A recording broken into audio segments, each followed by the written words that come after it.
असंच राहता राजवाडा सर. हा राजवाडा पूर्वी 2 मजली होता. याचा वरचा दुसरा मजला हा लाकडी होता. 15 फुटाची हाईट होती. सागवानी लाकडं, खप्परच्या नळीची गोल मातीची कौलं होती. कर्नल प्राथर मेजर 2 ब्रिटिशांनी 10 मे 1818 ज्या वेळेस गडावर तोफांचा मारा केला त्यावेळेस हा राजवाडा इतिहासाच्या नोंदीप्रमाणे 11 ते 12 दिवसात जळून राख झाला.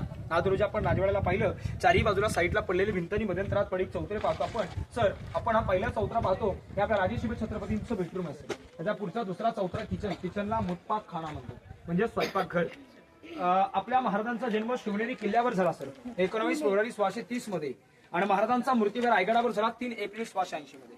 प्रशस्त सकाळी पहाटे शनिवारी 12 वाजता हनुमंत जयंती दिवशी महाराजांना आपला अखेरचा श्वास याच रायगडावरच्या मातीत या चौतऱ्यावर सोडले गेले. बघा पलीकडे ते मस्जिदीसारखं मंदिर दिसलं का, ते जगदीश्वर महादेवाचं मंदिर आहे. तिकडे तुम्ही जाणार आहात आणि त्याच्या समोर व्हाईट कलरचं गोल घुमटा महाराजांची समाधी आहे. महाराज आपल्या शंकराचे महादेवाचे भक्त होते म्हणून त्या महादेवाच्या मंदिराच्या समोर देहामध्ये आगले आले. ज्या ठिकाणावर राजांच्या चेंजेला आगली गेली त्या ठिकाणावर महाराजांची समाधी बांधली गेली.